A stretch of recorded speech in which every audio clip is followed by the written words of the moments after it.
नमस्कार, स्वागत है आप सबका। मैं पुनीत पाठक और मध्य प्रदेश के इस बुलेटिन में प्रदेश की दिन भर की तमाम बड़ी खबरें विस्तार से देखेंगे।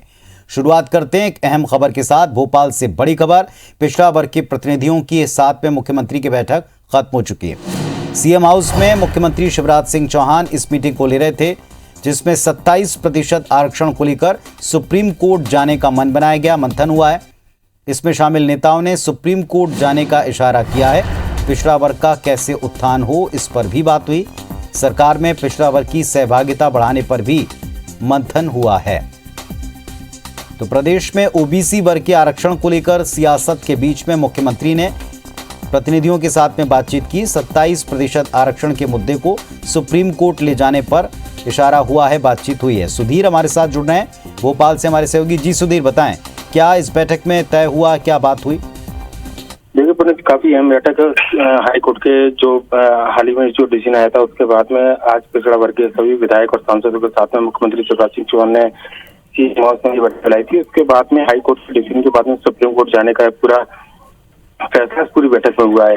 लिहाजा अगर बातचीत करें तो मध्य प्रदेश के अंदर 27% जो आरक्षण का जो निर्णय था हाईकोर्ट के द्वारा दिया गया था, उसके बाद में जो हाईकोर्ट का 14% का जो निर्णय था उसको जारी रखने का जो निर्णय लिया गया है, उसके खिलाफ सुप्रीम कोर्ट जाने का फैसला इस पूरी बैठक में लिया गया है। लिहाजा कहना होगा कि मध्य प्रदेश के अंदर जो सियासत पिछड़ा वर्ग की बैठक को लेकर लगातार जताई जा रही थी, उसके बाद में अब कोर्ट का एक रास्ता खुलता है।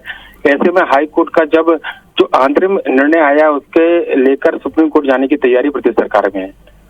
पुनीत, बहुत शुक्रिया सुधीर आपका इस जानकारी के लिए। तो कुल मिलाकर इस मुद्दे पर राजनीति के बीच में मुख्यमंत्री कोई भी लूपोल छोड़ना नहीं चाहते, कोई सिरा छोड़ना नहीं चाहते। पिछड़ा वर्ग के प्रतिनिधियों के साथ में एक बैठक की है, जिसमें तय हुआ कि इस मुद्दे को, आरक्षण के मसले को सुप्रीम कोर्ट तक ले जाया जाए, सरकार में उनकी सहभागिता बढ़ाई जाए। वर्ग के उत्थान को लेकर और क्या काम कर सकते हैं, इस पर भी मंथन हुआ है।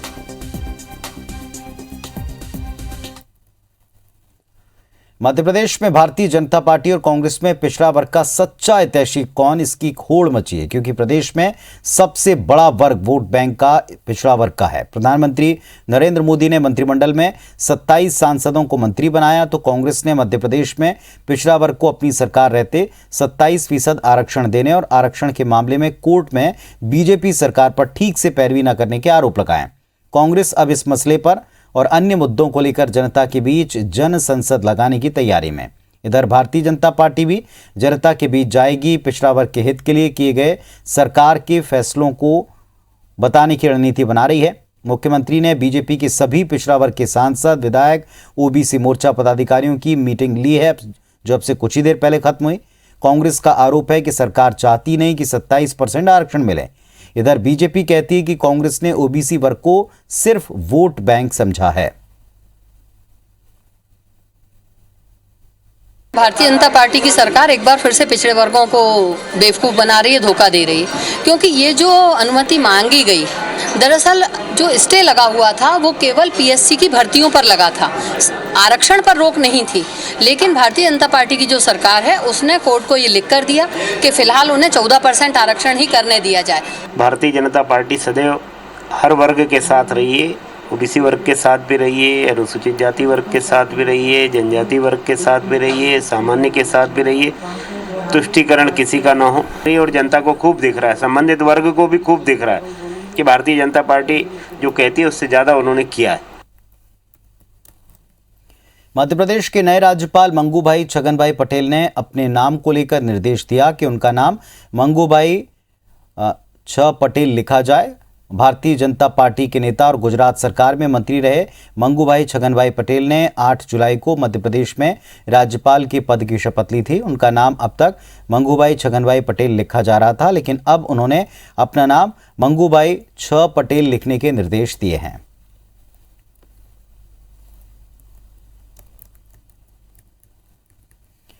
ज्योतिरादित्य सिंधिया को केंद्र में नागरिक उड्डयन मंत्री बनाए जाने पर छत्तीसगढ़ मुख्यमंत्री भूपेश बघेल ने तंज कसा।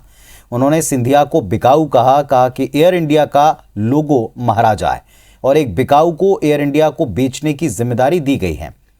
बता दें आपको, छत्तीसगढ़ के सीएम भूपेश बघेल नागपुर में प्रेस कॉन्फ्रेंस कर रहे थे और इस दौरान महंगाई और बेरोजगारी को लेकर केंद्र पर जमकर निशाना साधा। इधर सिंधिया समर्थक और मंत्री तुलसीराम सिलावट ने सीएम भूपेश पर पलटवार किया।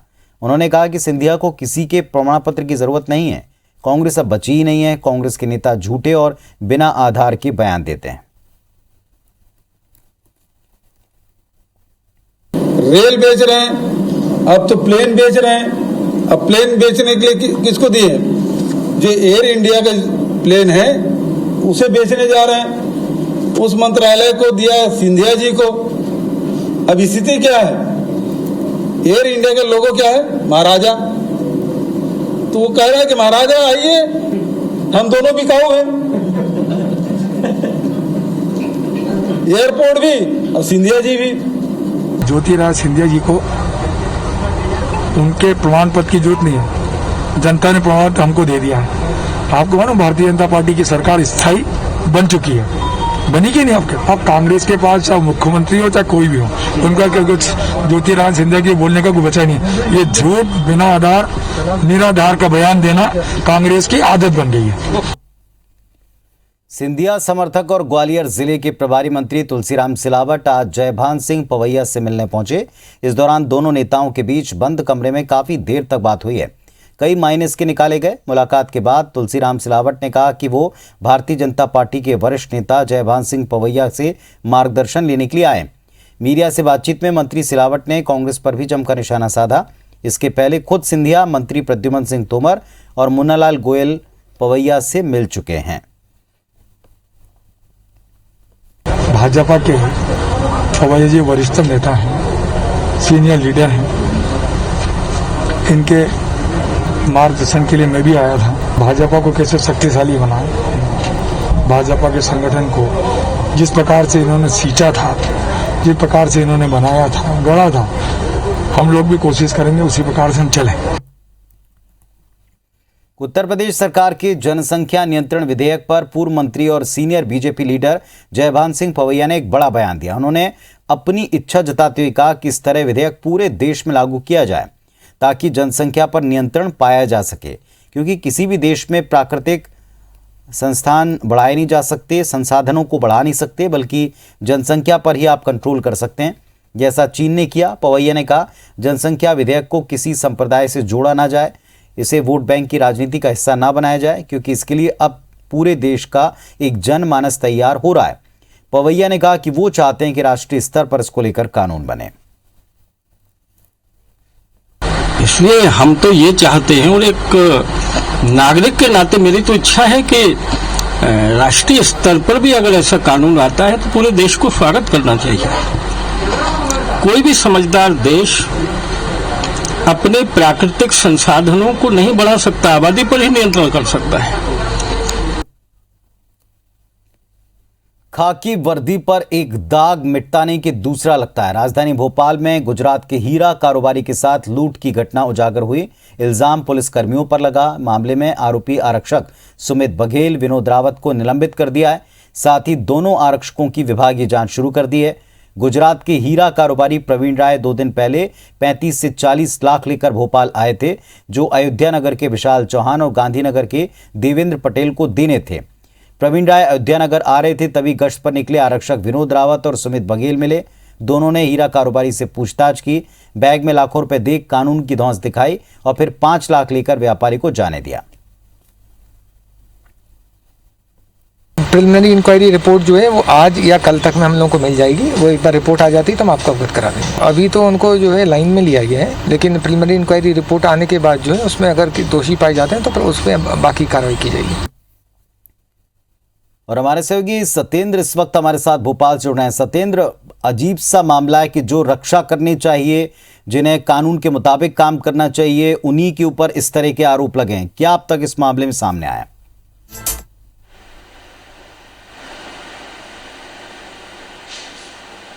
देखिए, मध्य प्रदेश पुलिस पर जो इस समय दाग लगे हुए हैं वो ये दूसरा मामला है जिसमें ये जो अयोध्या नगर थाने के जो पुलिसकर्मी थे जिन्होंने व्यापारी के साथ लूट की घटना को अंजाम दिया। हालांकि ये पुलिस अफसर हैं, पुलिस अफसरों का कहना है कि ये लूट नहीं है, अड़ीबाजी नहीं है, ये भ्रष्टाचार संबंधी मामला बता रहे हैं। लेकिन अगर देखा जाए तो ये रात के समय अगर कोई किसी वाहन से जा रहा है तो जहां पुलिस को शरण देना चाहिए, पुलिस को रक्षा करनी चाहिए, वहां पुलिस खुद ही लुटेरा बन जा रही है। और जब मोटी रकम देखी तो पुलिस ने रुपए भी छीन लिए।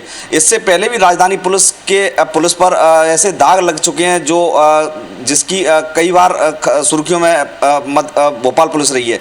एक बार कुछ करीब 1 साल पहले ही क्राइम ब्रांच ने एक ऐसा मामले को उजागर किया था जिसमें कुछ पुलिसकर्मी अपने साथियों को भेजकर हनी ट्रैप कराते थे। जो हनी ट्रैप साल 2018 में जो हनी ट्रैप खुला था उसी से संबंधित एक ऐसा ही पुलिस ने खुलासा किया था, जहां पुलिसकर्मी खुद हनी ट्रैप बनकर महिलाओं से और लोगों से मोटी रकम ऐंठते थे। लेकिन ऐसे 3 पुलिसकर्मियों को जेल भेजा था। यही भोपाल है। भोपाल में फिर ये पुलिसकर्मियों पर जो दाग लगे हैं या खाकी पर दाग लगे हैं उसको लेकर ये मामला सामने आया था। इसके बाद आला अफसरों ने गुपचुप तरीके से दोनों पुलिसकर्मियों को लाइन अटैच कर दिया। जब मामला ये संज्ञान में आया और मीडिया में सुर्खी बना तो पुलिस अफसरों ने दोनों आरक्षकों को, सुमित बघेल और दूसरा जो विनोद रावत है, दोनों को निलंबित सस्पेंड करके उनकी विभागीय जाँच शुरू कर दी है। हालांकि ये भी बताया जा रहा है कि इसमें जो थाना प्रभारी थे सब इंस्पेक्टर पवन सेन, उनकी भूमिका क्या रही उसकी भी जाँच की जा रही है। जी, तो क्या कोई टाइम लिमिट भी इसमें तय की, क्योंकि जिस तरह लीपापोती होती रही है आगे भी इस तरह के कयास लग सकते हैं या आशंकाएं हो सकती हैं?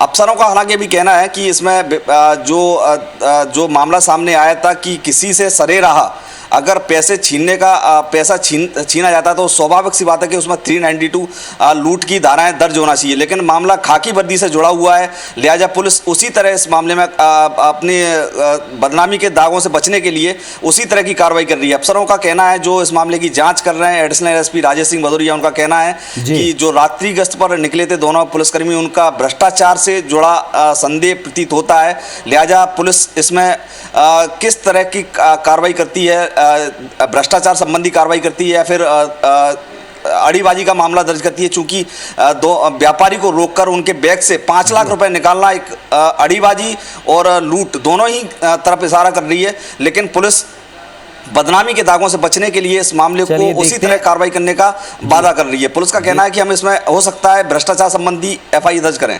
चलिए देखते हैं इस मामले में क्या और किस तरह की FIR होती है, जैसा आप बता रहे हैं। शुक्रिया आपका इस पूरी जानकारी के लिए। अपने बयानों को लेकर हमेशा सुर्खियों में रहने वाले पूर्व CM और दिग्गज कांग्रेसी दिग्विजय सिंह को लेकर प्रदेश की सियासत एक बार फिर गरमाई है। मुद्दा दिग्विजय सिंह का सरकार के खिलाफ मुखर विरोध, उन पर हुई FIR और फिर प्रदेश भर में उसकी प्रतिक्रिया से जुड़ा है। पूरा वाकया भोपाल के गोविंदपुरा इलाके में RSS की लघु उद्योग भारती को जमीन देने के विरोध से शुरू हुआ। मामला संघ से जुड़ा था तो लाजमी था कि सत्ता पक्ष विपक्ष इस पर मुखरता से एक दूसरे के खिलाफ बात करें। पूरा मामला समझें।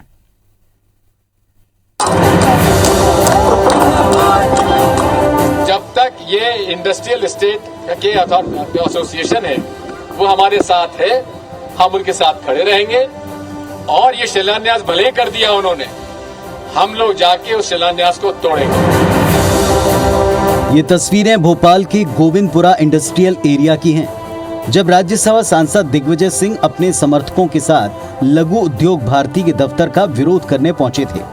संघ की संस्था उद्योग भारती को रियायती दर पर पार्क की जमीन देने को लेकर दिग्विजय सिंह ने बीजेपी सरकार के खिलाफ हल्ला बोला। इस दौरान पुलिस के साथ उनकी झड़प हुई और दिग्विजय सिंह पर पुलिस ने वाटर कैनन का इस्तेमाल किया। साथ ही उन पर FIR भी दर्ज की गई।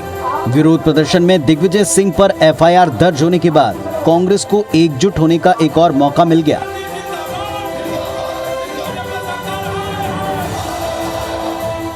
जिस तरह पार्क की जमीन 1 रुपए में संघ को बेच दी गई, उसके विरोध में जनता की आवाज बनकर माननीय दिग्विजय सिंह जी शांतिपूर्ण तरीके से अपनी बात रखने गए और उनके साथ पुलिस प्रशासन ने जबरदस्त दमनकारी रवैया अपनाया। इस चीज की हम घोर निंदा करते हैं। दिग्विजय सिंह पर वाटर कैनन के इस्तेमाल और उन पर दर्ज FIR के बाद कांग्रेस के सभी नेता बीजेपी सरकार के खिलाफ जमकर हमला बोल रहे हैं। पूरे प्रदेश में सरकार के इस एक्शन के खिलाफ प्रदर्शन हुआ तो कई जगह बैनर और होर्डिंग लगाकर सरकार का विरोध जताया गया। मामला संघ से जुड़ा है, इसलिए कांग्रेस इस मुद्दे को जिंदा रखना चाहती है। हालांकि सत्ता पक्ष दिग्विजय सिंह के समर्थन में कांग्रेस की एकजुटता पर सवाल उठा रहा है। आप इससे अंदाजा करिए कि ये नौजवान है जिन्हें 3 दिन बाद याद आई है कि एक बुजुर्ग की साथ अन्याय हुआ है। इससे आप युवक कांग्रेस की हालत समझ सकते होगी। और कमलनाथ जी भी 3 दिन बाद आयोडेक्स भेज रहे हैं। जाहिर है दिग्विजय सिंह हमेशा अपने बयानों को लेकर सुर्खियों में रहते हैं, पर इन दिनों उनकी मध्य प्रदेश में सक्रियता चर्चा में है। भोपाल से लोकसभा चुनाव हारने के बाद से ही दिग्विजय सिंह भोपाल से जुड़े हर छोटे बड़े मुद्दे पर मुखरता के साथ अपनी बात रखते हैं, पर बात जब संघ से जुड़ी हो तो दिग्विजय सिंह की आक्रामकता और बढ़ जाती है। दिग्विजय सिंह पर सरकार की कार्रवाई ने कांग्रेस के अंदर एक नया जोश भर दिया है। देखना होगा इस जोश को कांग्रेस कब तक बरकरार रख पाती है। मैं आप सबका आभारी हूं और इसकी लड़ाई हमारी जारी रहेगी। हम इसको पीछे नहीं हटेंगे। नवीन सिंह के साथ सुधीर दंडोतिया, IBC 24 भोपाल। उमरिया के मानपुर में भू सर्वेक्षण के पद पर तैनात अधिकारी मुनेंद्र कुमार द्विवेदी के 4 ठिकानों पर लोकायुक्त ने दबिश दी और अब तक तकरीबन 6.5 करोड़ की संपत्ति बरामद हुई है। 1 किलो सोने की ईंट भी इसमें जब्त हुई। लोकायुक्त की कार्रवाई लगातार जारी है। सर्वेक्षण अधिकारी मुनेंद्र कुमार द्विवेदी के भोपाल, शहडोल और रीवा में तकरीबन 6 मकान, 4 प्लॉट, 3 कृषि फार्म हाउस की जानकारी मिली। वहीं 2 4 व्हीलर और 4 2 पहिया वाहन भी जब्त हुए हैं।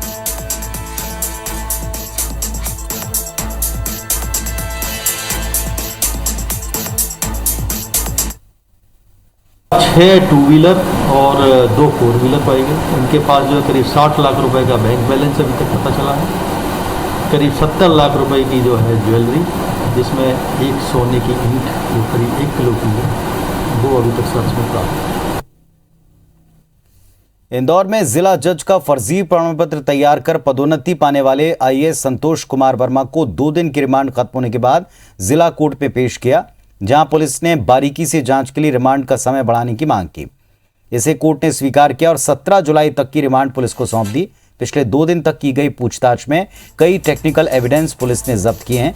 जिला अभियोजन अधिकारी समेत कई लोगों से पूछताछ की गई। मामले में IAS संतोष वर्मा के पैसे के लेन देन को लेकर भी कई बातें सामने आ रही हैं।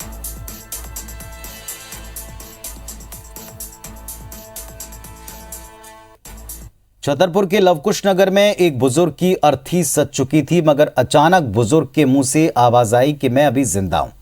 आवाज सुनकर लोगों में खुशी की लहर दौड़ गई।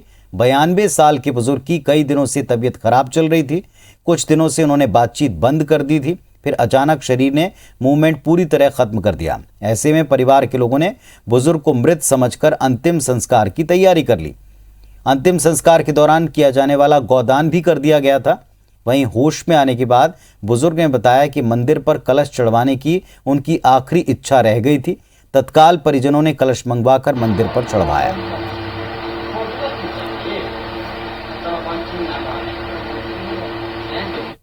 तो बसिया भी दिलाई है।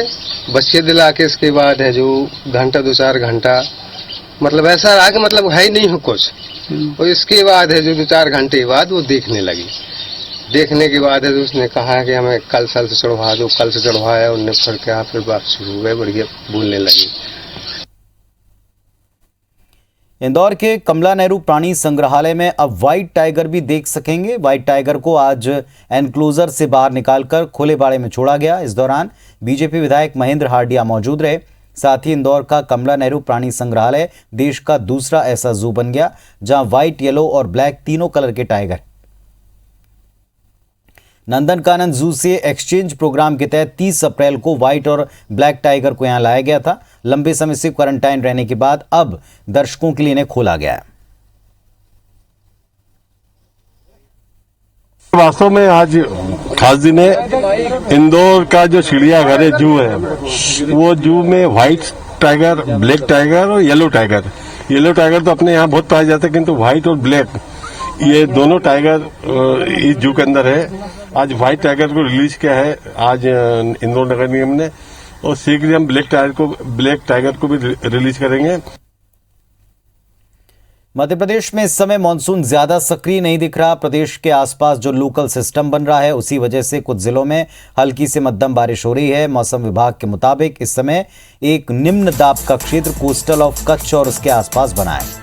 एक ट्रफ लाइन मध्य प्रदेश से बंगाल की खाड़ी की ओर जा रही है, जिसके चलते अगले 24 घंटे में इंदौर, जबलपुर, शहडोल, होशंगाबाद, उज्जैन, सागर, रीवा, ग्वालियर, चंबल और भोपाल संभाग में गरज चमक के साथ बारिश हो सकती है। बुरहानपुर, खंडवा, खरगोन, बड़वानी, अलीराजपुर जिलों में भारी बारिश की संभावना है, जिसके लिए मौसम विभाग ने येलो अलर्ट जारी किया। मौसम विभाग के मुताबिक प्रदेश में अच्छी बारिश के लिए फिलहाल 5 से 6 दिन का इंतजार और हो सकता है।